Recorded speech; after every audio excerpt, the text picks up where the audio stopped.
international fund for Rohingyas who have taken shelter in Bangladesh to escape persecution in Myanmar.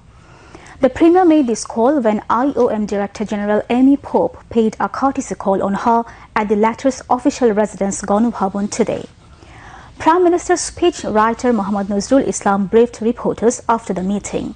The IOM DG has raised the issue of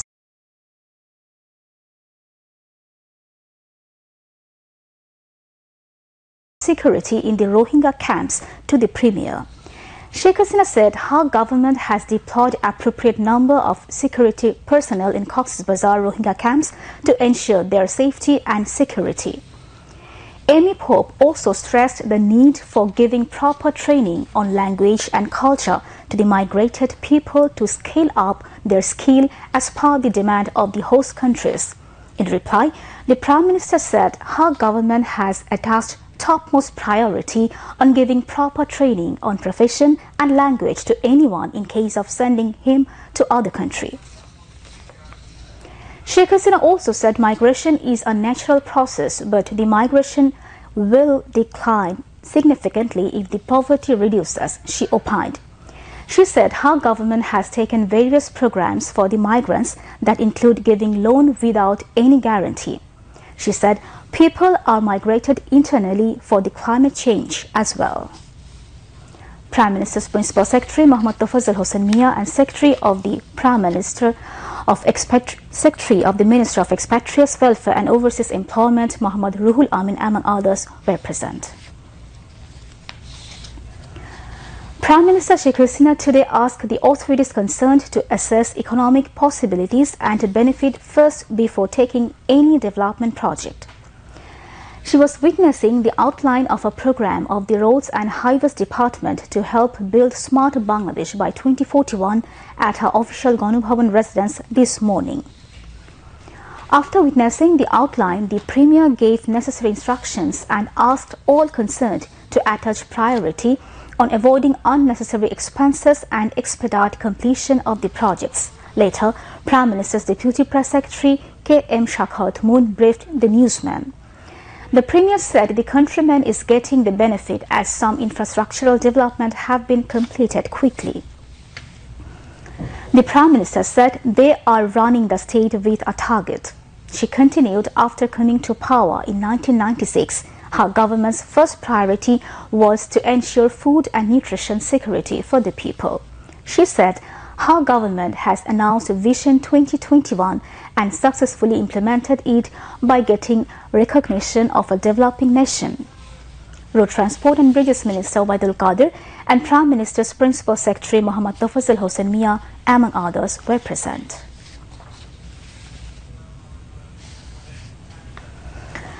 A woman President and Prime Minister Sheikh Hasina expressed gratitude to the party leaders and workers and mass people for their support, ignoring threats and barriers of 111's caretaker government while returning from abroad.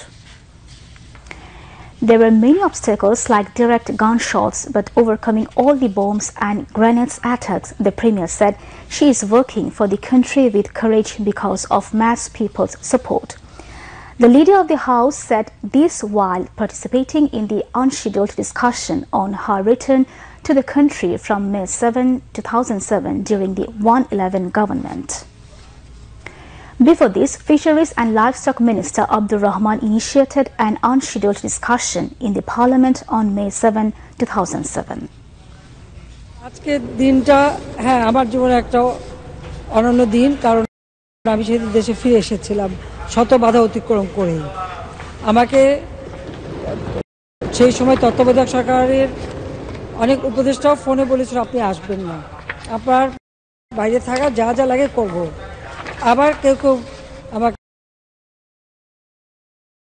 ধমকও দিয়েছিল, একথা বলা হয়েছিল যে বাংলাদেশে ফিরলে ওই এয়ারপোর্টেই মেরে ফেলে দেবে।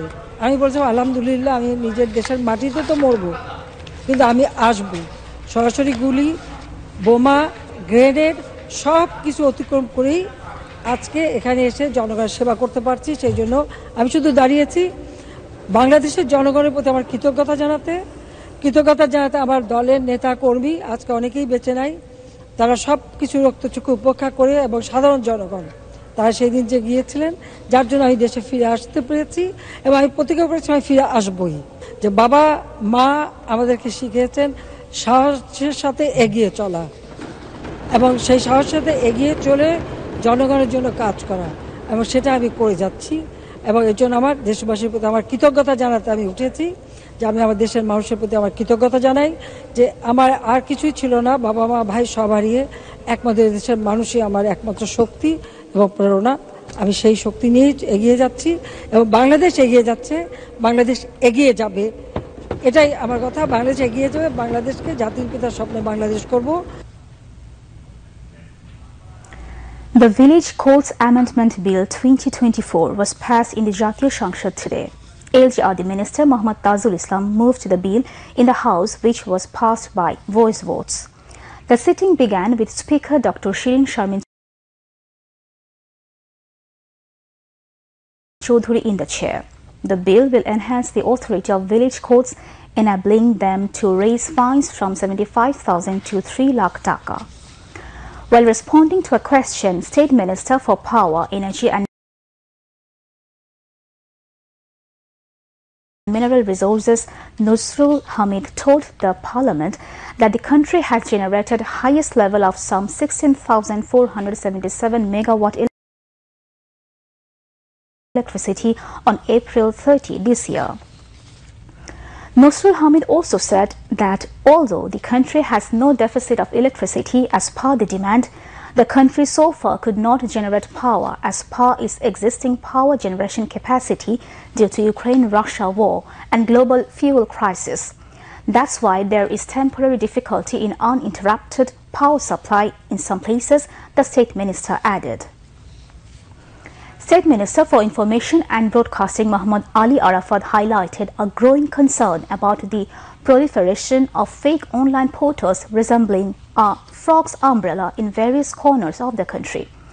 The State Minister stressed that these unethical practices not only mislead the public but also pose a significant threat to the credibility of genuine journalists. In response to this pressing issue, Muhammad Ali Arafat announced plans to ask the Bangladesh Telecommunication Regulatory Commission (BTRC) to take swift action against all unregistered online news portals.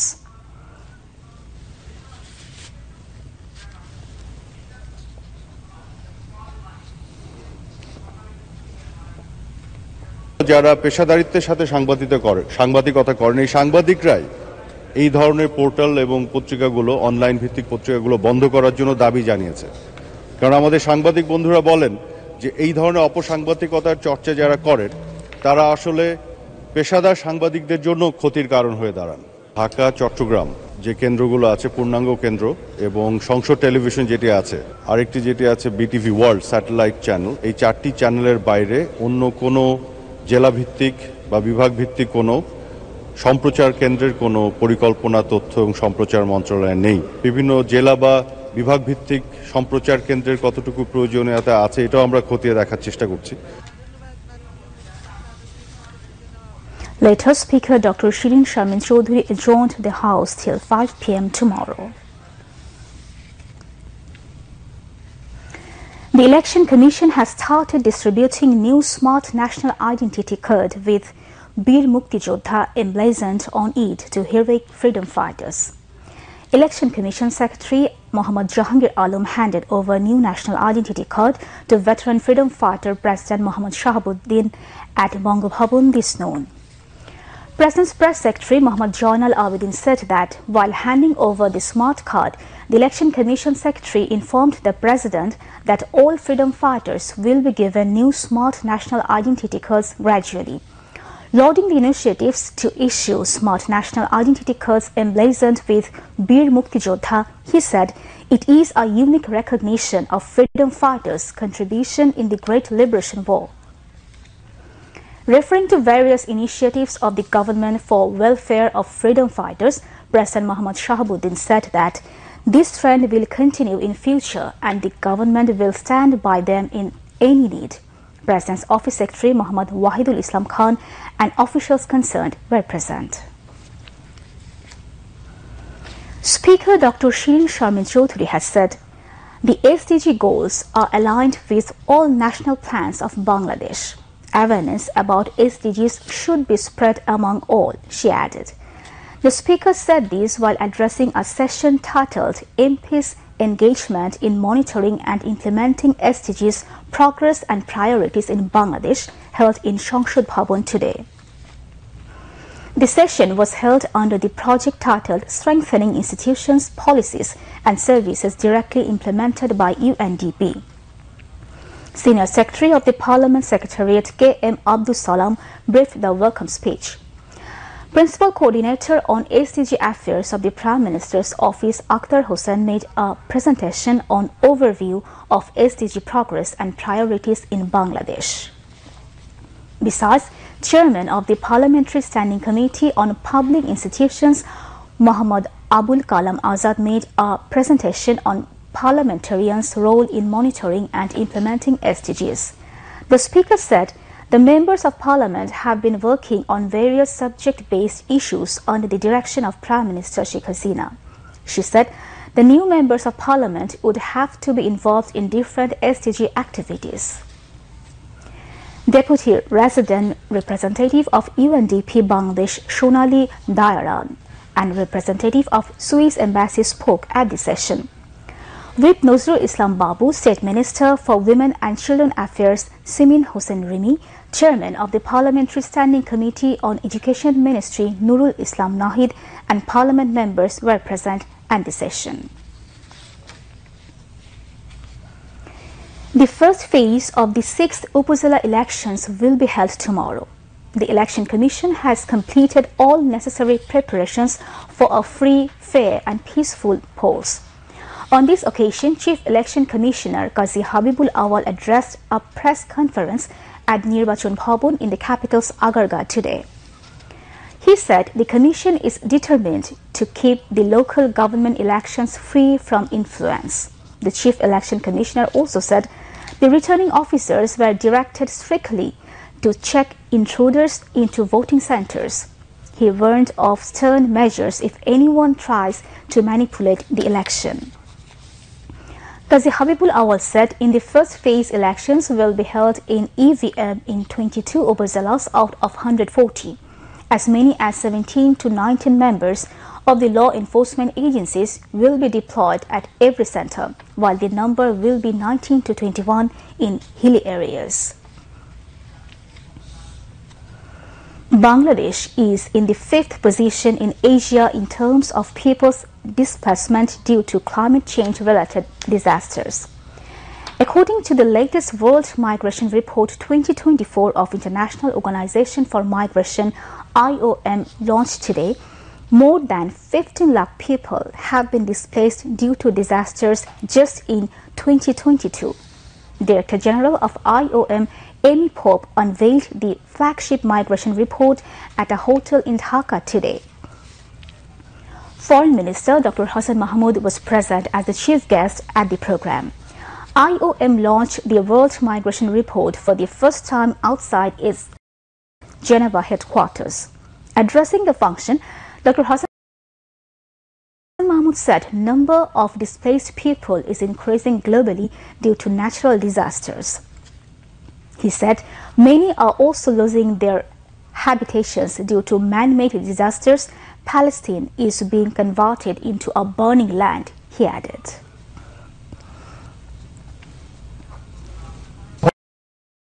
What is happening in Gaza? Gaza has become a prison now, and these helpless people are persecuted.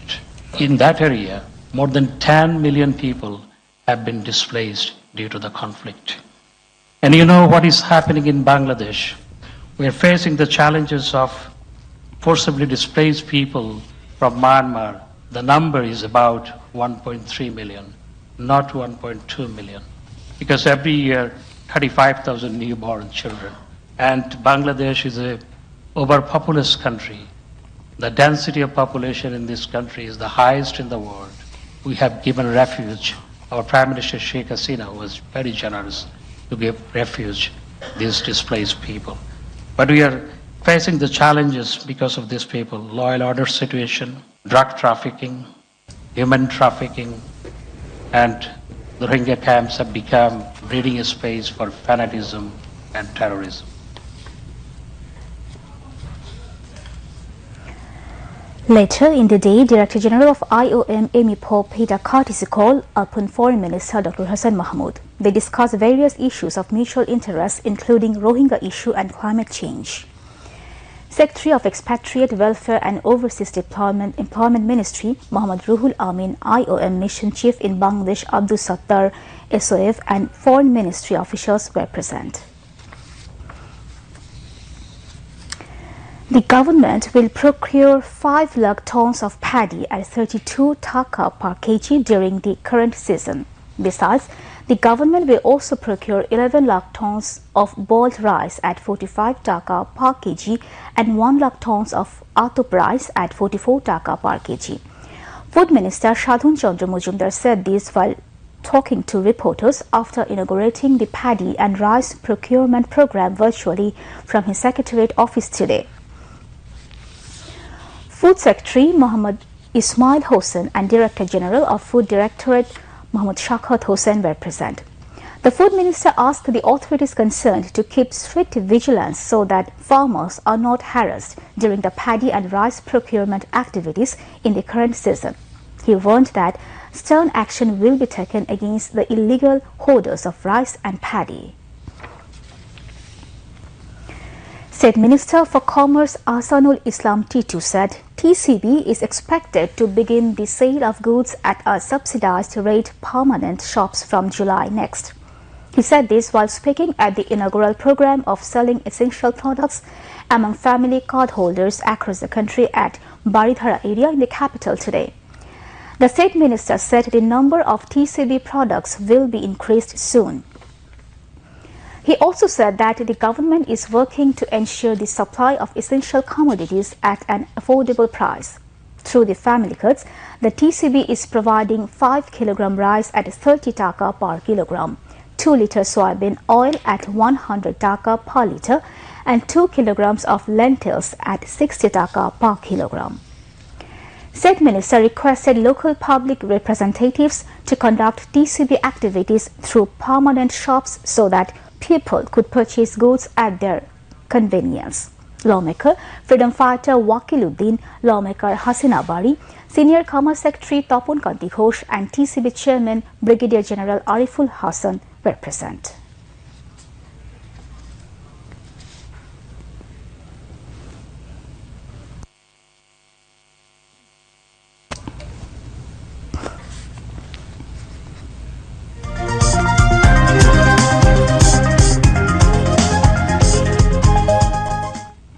Now, international news.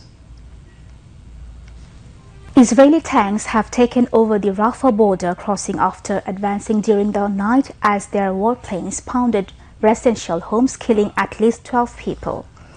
Reuters reports that aid flow to Gaza has halted through the Rafah border crossing with Egypt following Israeli forces taking control of the Palestinian side of the frontier. 3 sources in humanitarian relief told the news agency that shipments of crucial supplies had halted. Meanwhile, Hamas leader Ismail Haniyeh has said the group has accepted a Gaza ceasefire proposal put forward by Qatari and Egyptian mediators. Israeli Prime Minister Benjamin Netanyahu's office said the proposal is far from Israel's demands, but that he will send a delegation to Cairo for talks. Israel's war cabinet also decided that its military would continue operations against Rafah, with the army announcing striking targets in the east of the city. UN agencies and aid groups warn of devastating consequences of any Israeli military assault on Rafah after tens of thousands of Palestinians were ordered to evacuate before the attacks. At least 34,735 people have been killed and 78,108 wounded in Israeli attacks on Gaza since October 7. Voting is on in 93 constituencies across 10 states and a union territory in the third phase today of the staggered 7-round Lok Sabha polls in India. The election in the Anantnag Rajouri constituency in Jammu and Kashmir has been postponed to May 25. The states going to polls in phase 3 include Assam, Bihar, Chhattisgarh, Goa, Gujarat, Karnataka, Madhya Pradesh, Maharashtra, Uttar Pradesh, West Bengal, Dadra and Nagar Haveli and Daman and Diu. Prime Minister Narendra Modi voted this morning at a polling booth in Ahmedabad. Union Home Minister Amit Shah, Congress President Mallikarjun Kharge, Health Minister Mashukh Mandavia and Gujarat Chief Minister Bhupendra Patel too voted today. Today's election brings an end to polling on more than half of the 543 parliamentary seats and could mean that the country has already delivered a verdict. The BJP has won the Surat seat unopposed as the Election Commission rejected the nomination of the Congress candidate and the other contenders stepped down. The Phase 3 election is in areas that are BJP strongholds. In 2019, the party won 72 of the 92 seats going to polls today, 26 of them in Gujarat alone. Russian President Vladimir Putin was sworn into office today at a lavish Kremlin ceremony for a record-breaking 5th term with more power than ever before. The ceremony on Tuesday at the Grand Kremlin Palace was boycotted by the United States, United Kingdom and several countries from the European Union and Russia's war in Ukraine.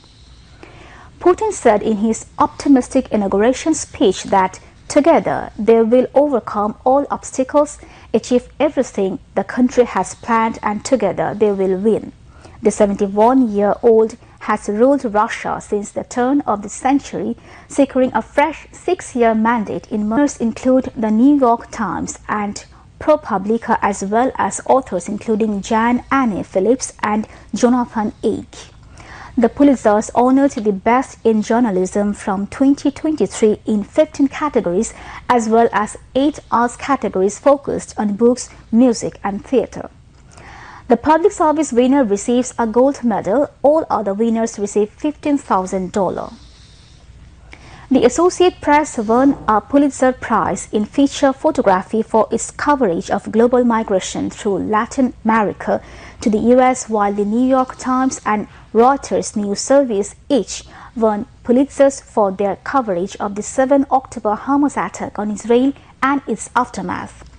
The Pulitzer's prestigious award in public service went to ProPublica for reporting that pierced the thick wall of secrecy around the US Supreme Court to show how billionaires gave gifts and travels to justices.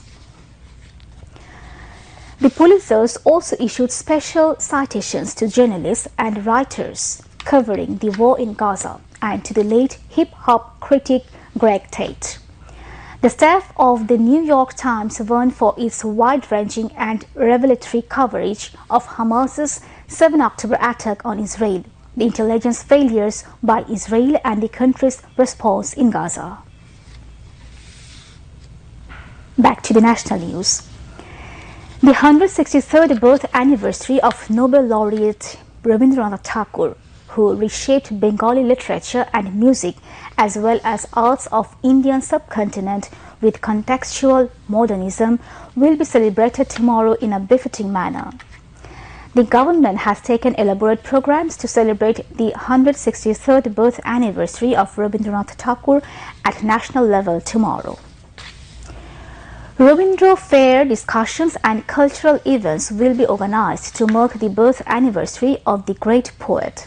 As part of the national program marking the birth anniversary, Kushtia District Administration will arrange different programs at Shilaidaho, Kutibari under Kumarkhali Upazila in Kushtia.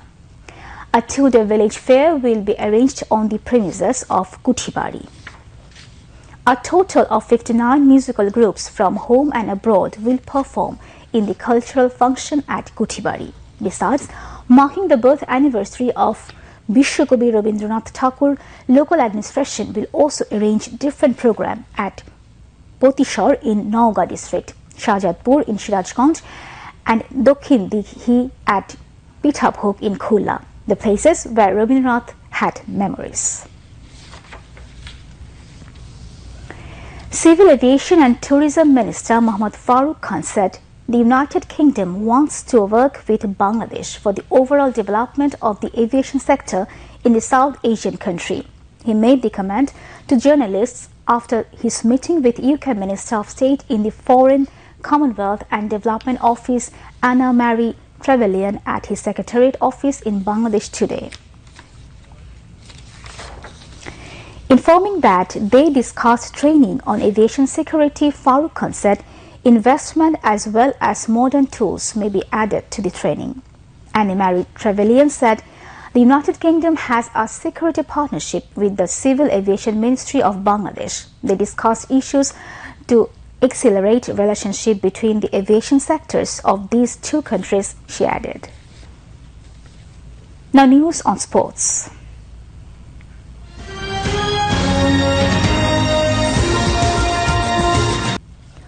Bangladesh survived a late onslaught from Faraz Akram to beat Zimbabwe by 9 runs in the third T20 and sealed the 5-match series by 3-0 in Chattogram today. Batting first, Bangladesh scored 165 for 5 in their stipulated 20 overs. Tauhid Ridoy scored 57 of 38 balls with 2 sixes and 3 fours. Jakir Ali scored 44 from 34 balls with 2 sixes and 3 fours. In reply, Zimbabwe managed to score 156 for 9 in 20 overs. Faraz Akram and Wellington Masakda scored a record 54 runs at the 9th wicket partnership to lift the side from 91 for 8. Zimbabwe's number 10 batter Akram scored 34 of 19 balls. Mohammad Saifuddin took 3 wickets and Rishad Hossain picked up 2 wickets, while Tanvir Islam, Taskin Ahmed, Tanzim Hassan Saqib and Mahmudullah took 1 wicket each for Bangladesh. To end the bulletin, headlines once again. Prime Minister Sheikh Hasina emphasizes on strong and decisive political leadership in international pandemic preparedness and response. Prime Minister urges International Organization for Migration IOM to raise more funds for Rohingyas.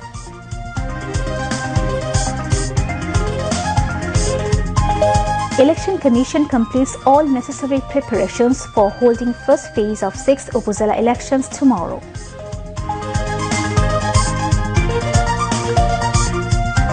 Government to procure 5 lakh tons of paddy this year. Stern actions will be taken if anyone stores rice and paddy illegally, says Food Minister. 163rd birth anniversary of Nobel laureate Rabindranath Tagore to be celebrated tomorrow in a befitting manner.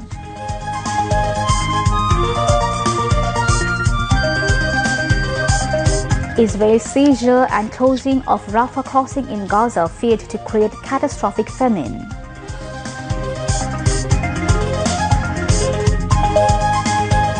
And Bangladesh beat Zimbabwe by 9 runs in the third T20 and sealed the 5-match series 3-0 in Chattogram.